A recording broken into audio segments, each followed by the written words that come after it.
sure. So, what you have understood about the Crime Free Bharat? So basically, right, in this current situation, every 10 person in the world, in India basically, what I have seen, is trying to call somebody up and then have a scam. Like, even my father, I have seen my father receiving calls from people who start talking about different things. For example, my father had set up my profile in shadi.com for a few months. Uh-huh. So a person started calling him up and asking him you have put up your profile, so you have to pay a fees of this much to get more profiles, which after confirming from the shadi.com people, I came to know that they weren't actually calling. It was some other people who was trying to scam my father.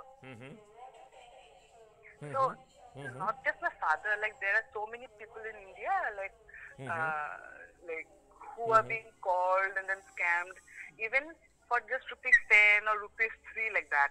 So this has been going on for a very long period of time, and your cybercrime, like Cybercrime Free Bharat, is basically the mission where this kind of cybercrimes are, like, you're having a mission where you can like eliminate those crimes from India basically.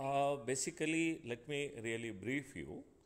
Uh, Okay. the Crime Free Bharat mission was conceived by me in year 2017 when I was the Yes, sir. DG Police Reform Madhya Pradesh, and a formal concept note was sent to Government of India. Right? Yes, sir. Government of India, Yes, after sir. a very elaborate process, they accepted it as a Crime Free Bharat mission as a national police Yes, sir. mission in 2019. Okay, sir. In September 2020, I have submitted a draft law to the Government of India through BPRND.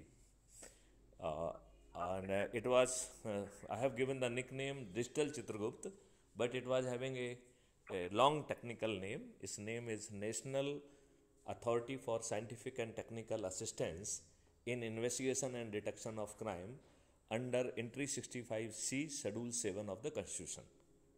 And it provides the right to privacy also. And right to privacy is not absolute. Right